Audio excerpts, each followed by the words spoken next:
Bom, gente, então, eu estou propondo aqui rapidamente a resolução de algumas questões, né, que tenham a ver com conteúdos que a gente já abordou, já trabalhamos, né?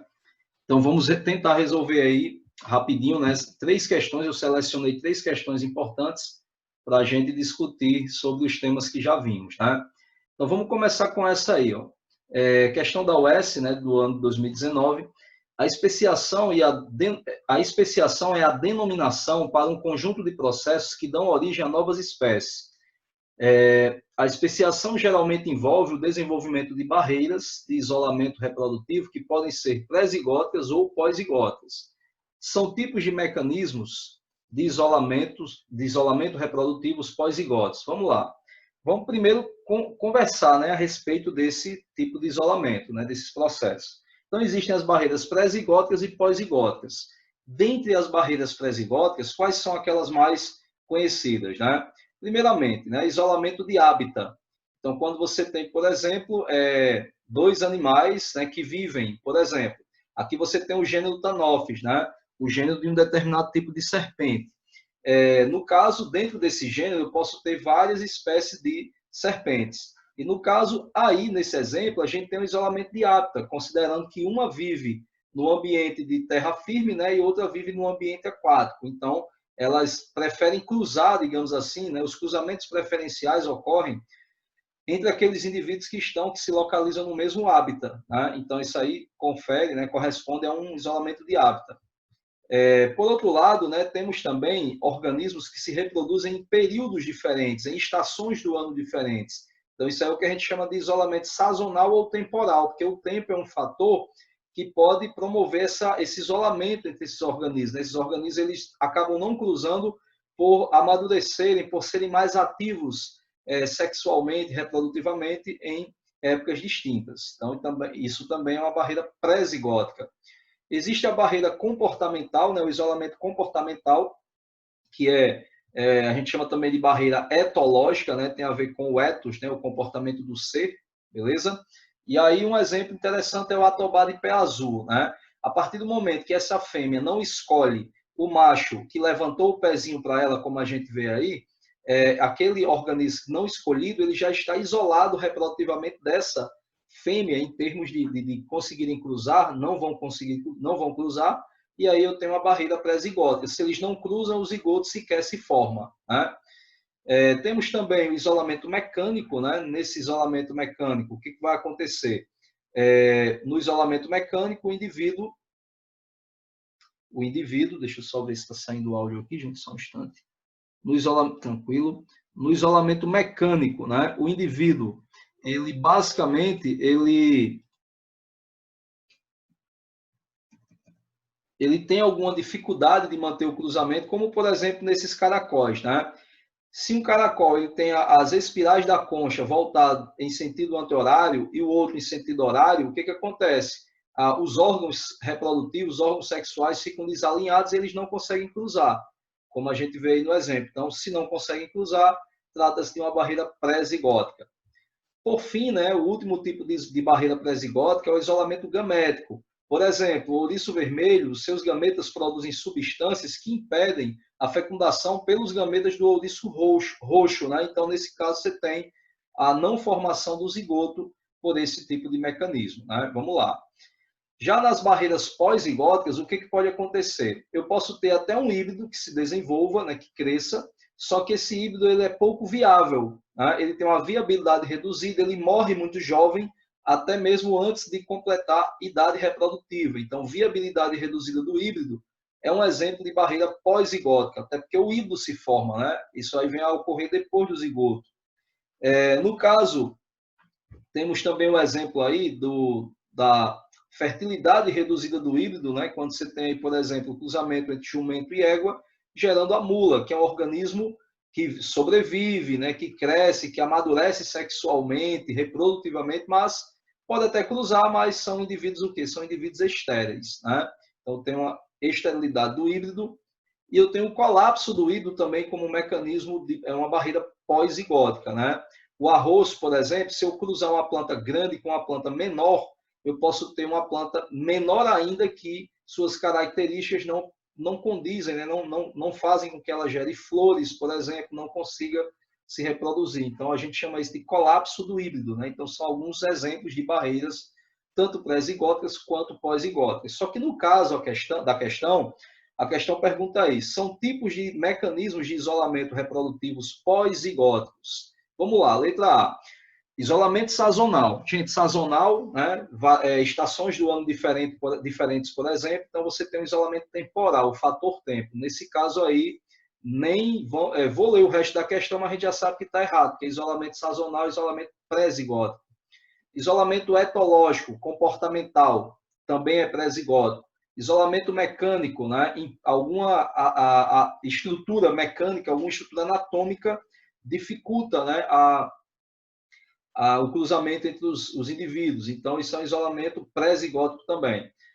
Letra B, isolamento sazonal, também é um isolamento pré-zigótico. Inviabilidade do embrião, o embrião se forma. Olha, se o embrião se forma, o zigoto também se formou, estaria correto. Só que como isolamento sazonal não corresponde a uma barreira pré-zigótica, a alternativa toda, né, acaba ficando incorreta.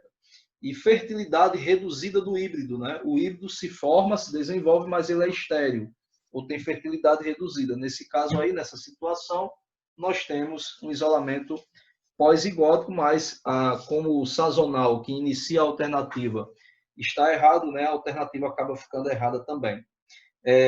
Letra C, mortalidade do zigoto. Olha, se o zigoto se formou, o processo é pós-zigótico, né? Então, até agora tudo bem, mortalidade do zigoto. Inviabilidade do embrião. Se o embrião se formou, o zigoto também se formou. Então, é um processo pós-zigótico, por mais que ocorra a inviabilidade do embrião. O embrião não se desenvolva, mas é pós-zigótico. Esterilidade do híbrido. Ou seja, o híbrido se formou, logicamente que o zigoto se formou também, né? O embrião se desenvolveu, formou o indivíduo jovem, cresceu, se tornou um indivíduo adulto, porém um adulto estéril. Nesse caso, a letra C, em todos os seus aspectos, ela traz isolamentos, né, barreiras pós-zigóticas.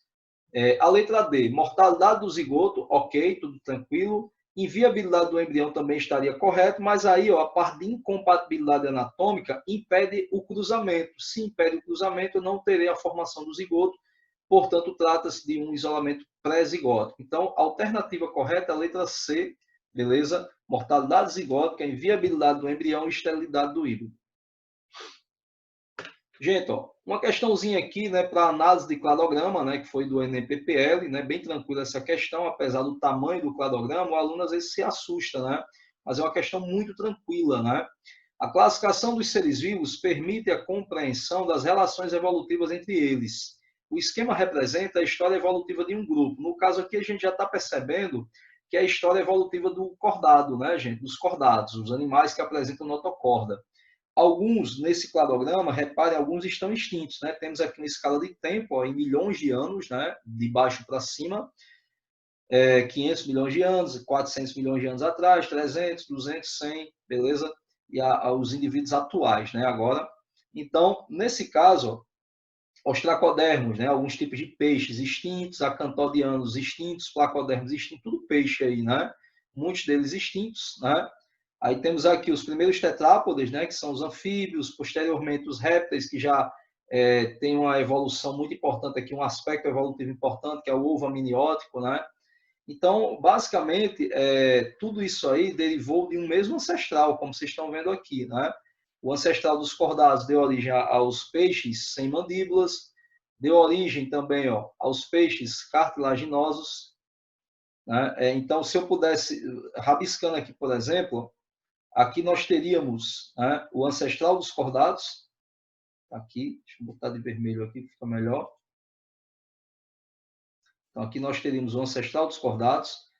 Esse ancestral dos cordados, em um dado momento do processo evolutivo, ele sofreu uma dicotomia, né, uma especiação, gerando esse indivíduo aqui, certo? E esse, né, que são os peixes sem mandíbulas. Então, desse ancestral aqui, nesse ínterim, né, nós tivemos aí animais que foram extintos. Desse ancestral aqui, nós temos, por exemplo, a geração dos peixes cartilaginosos e do ancestral que se separou em um dado momento, formando o quê? O grupo dos anfíbios e o grupo dos peixes ósseos, né, os osteíctes. Esse ancestral aqui dos anfíbios, ele deu origem aos anfíbios, de fato, né? E posteriormente, né, a um ancestral que teria dado origem a répteis. E os répteis foram eles que originaram quem? Aves e mamíferos, né? Acredita-se que aves e mamíferos são oriundos de répteis. Então, réptil seria um ancestral comum de aves e mamíferos, porém um ancestral mais recente, né? Mas todos esses organismos aqui que são cordados, eles descendem de um mesmo ancestral. Deixa eu apagar aqui para explicar melhor. Desse modo, né, o que nós temos aqui?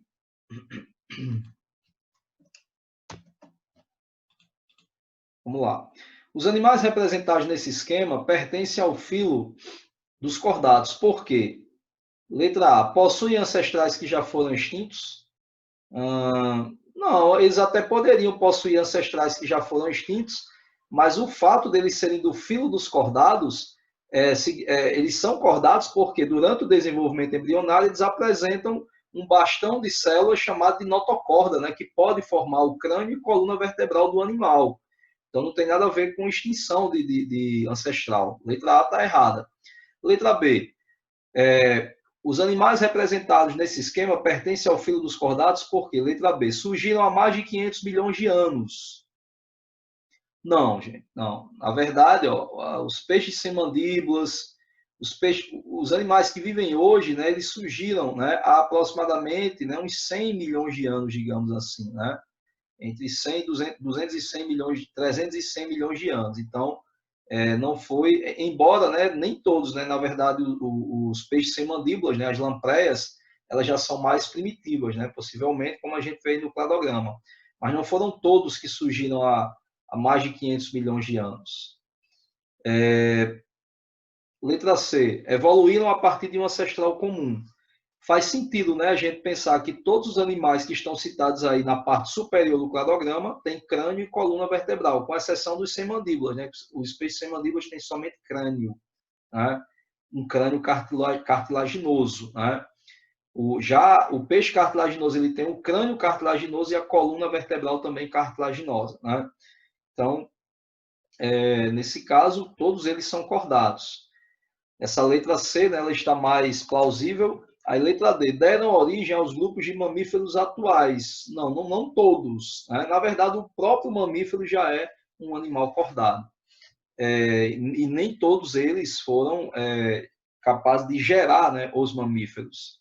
Teve um ancestralzinho ali, né, por volta de 200 e 100 milhões de anos, 300 e 200 milhões de anos, que teria dado origem ao grupo dos mamíferos, né? Esse indivíduo mais ou menos aqui no cladograma, nessa parte de cá.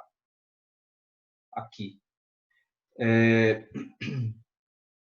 Letra E, vivem no ambiente aquático em alguma fase da vida. Isso é característica do anfíbio, né, gente? Não de todos os animais. Portanto, a alternativa correta aí, letra C, evoluíram a partir de um ancestral comum.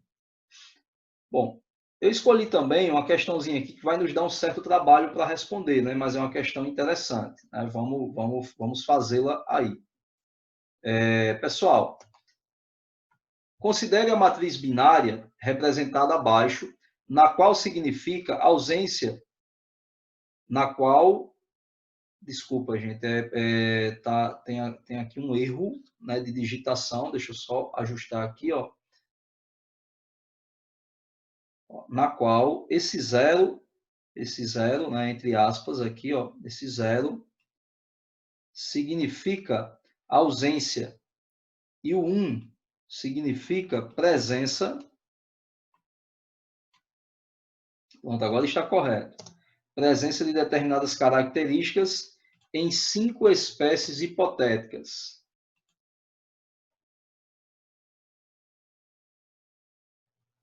Opa. Só um instante. Tá meio bugado aqui, mas eu vou ajustar para vocês.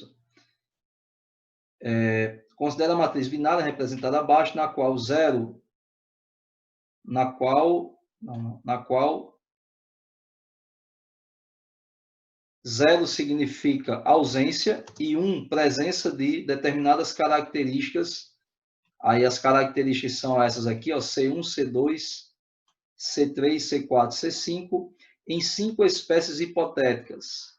Né? Em 5 espécies hipotéticas. Tá tudo digitado errado, gente. Só um instante, viu? É 1, é 2, é 3, é 4 e é 5. Agora sim, está correto. Pronto. Considera a matriz binária representada abaixo, na qual 0 significa ausência e 1 significa presença de determinadas características, C1, C2, C3, C4, C5, em 5 espécies hipotéticas, E1, E2, E3, E4 e E5. Assinala a alternativa que mostra o cladograma que melhor representa o grau de similaridade entre as espécies E1, E2, E3, E4 e E5, né? Então vamos lá, gente, vamos fazer essa questãozinha aí. Olha, o primeiro passo para a gente fazer essa questão, deixa eu puxar a tabela para cá, e aí a gente vai fazer aqui meio que algumas anotações, certo? Eu vou colocar aqui, por exemplo, as combinações possíveis, né? Pessoal, a gente tem que comparar todo mundo com todo mundo aí, certo? Então, ó, a gente tem que comparar, por exemplo, E1 com E2, E1 com E3, E1, espécie 1 com espécie 4, espécie 1 com espécie 5, beleza? Depois vamos comparar a espécie 2. A espécie 2, ela já está sendo comparada com E1 aqui em cima, na primeira linha, certo? Então, a gente vai comparar E2 com E3, E2 com E4, né, com a espécie 4, espécie 2 com espécie 5, certo? E agora vamos comparar quem? Espécie 3. A espécie 3, ela já foi citada aí nesse texto, né, que a gente está construindo, 2 vezes. Ela está sendo comparada com a espécie 1 e com a espécie 2. Então, vamos comparar a espécie 3 com quem? Com a espécie 4 e com a espécie 5. Por fim ainda não, né? Vamos comparar, por fim, né? Espécie 4 já foi citada aí 3 vezes, né? Ela vai ser comparada com E1, E2 e E3 e agora com E5. Pronto, aí a gente fecha e a espécie 5 foi citada aí em todos, né? E5 foi comparado com E1, E5 com E2, E5 com E3 e agora E5 com E4. Pessoal, então aqui ao lado eu vou colocar a quantidade de semelhanças que existem entre cada um deles, né? Então vamos lá. A característica C1, a característica 1, ela é compatível com todo mundo, né? Então todo mundo já tem uma semelhança, uma similaridade, né? Então vamos colocar aqui, ó. E1 e E2 tem quantas características em comum? Pelo que a gente vê aí, ó, a característica 1, ela é comum entre E1 e E2. A característica 2, a espécie 2 tem, tanto que tem o 1 ali, mas a espécie 1 não tem. A característica 3, nenhuma das duas apresenta, igualmente a 4. A característica 5, a espécie 1 tem, mas a espécie 2 não tem. Portanto, nós temos aqui somente uma semelhança, vou botar aí número 1, uma semelhança entre E1 e E2. Entre E1 e E3, a espécie 1 e a espécie 3 têm quantas semelhanças? Vamos lá, comparando E1 com E3. E1 com E3 tem uma semelhança e só, né? Se a gente olhar, ó, característica 2, espécie 1 não tem, mas a espécie 3 tem. Então já não tem semelhança aí. Característica 3, espécie 1 não tem e espécie 3 tem. Já também é diferente. Característica 4, nenhuma tem. Característica 5, só a 1 tem e a 3 não tem. Então, uma semelhança. Vamos lá, continuando. Comparando espécie 1 com espécie 4, gente. Uma semelhança, essa aqui de cima a gente já sabe que tem uma semelhança e somente também. Somente uma semelhança entre a espécie 1 e 4. Espécie 1 com espécie 5. Tem uma semelhança aqui em cima. E, por incrível que pareça, gente, a característica 5, ó, ela é semelhante entre E1 e E5. Então, ó, a gente já tem um maior número de semelhanças. Então, num cladograma, colocaríamos, por exemplo, a espécie 1 bem pertinho da espécie 5 até agora, né? Porque elas têm aí um maior número de semelhanças comparando a espécie 1 com outras espécies. A espécie 2 com a espécie 3 tem a primeira característica semelhante, a segunda também, as duas apresentam e só. Então, temos duas semelhanças entre a espécie 2 e a espécie 3. Entre a espécie 2 e a espécie 4, temos uma semelhança, duas e só. Entre a espécie 2 e a espécie 5, temos uma semelhança, a primeira, né? Que é semelhante com todo mundo. E creio que só, né? Somente uma semelhança entre a espécie 2 e 5. Já não são tão próximas. A espécie 3 e 4. 3 e 4, eita, ó, 3 semelhanças, né? A característica 1, a 2 e a 3 são semelhantes entre as espécies 3 e 4. Então, até agora, o maior número de semelhanças que a gente encontra, né? A espécie 3 e a espécie 5 tem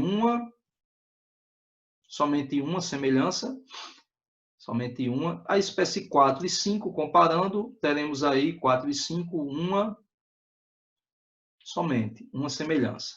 Então, nesse caso, ó, o maior número de semelhanças que a gente observa aqui é onde? Ó, espécie 3 e 4 vão ficar próximas no cladograma. Espécie aqui, ó, que a gente tem o mesmo número, né? Ó, que a gente tem o mesmo número, né? Todos esses indivíduos aqui apresentam, né, a mesma quantidade de semelhança. Então, né, se a gente fosse escrever aqui um cladograma, ficaria mais ou menos assim, né? Um ramo principal, os ramos secundários, né? Aí um ancestral que teria dado, né, sofrido especiação, teria dado origem aqui, ó, a dois grupos, duas espécies.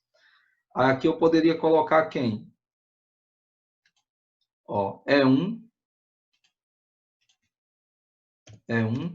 né? Aqui E5, né? Já teríamos aqui, ó, duas semelhanças, certinho? Aí eu poderia ter um outro ramo aqui, ó, né? E esse outro ramo, ele teria originado quem, né? E3 e E4 com certeza devem estar mais próximos, né? Devem estar mais próximos. Então, posso ter eles aqui, nesse ponto do cladograma, né? E3 e E4.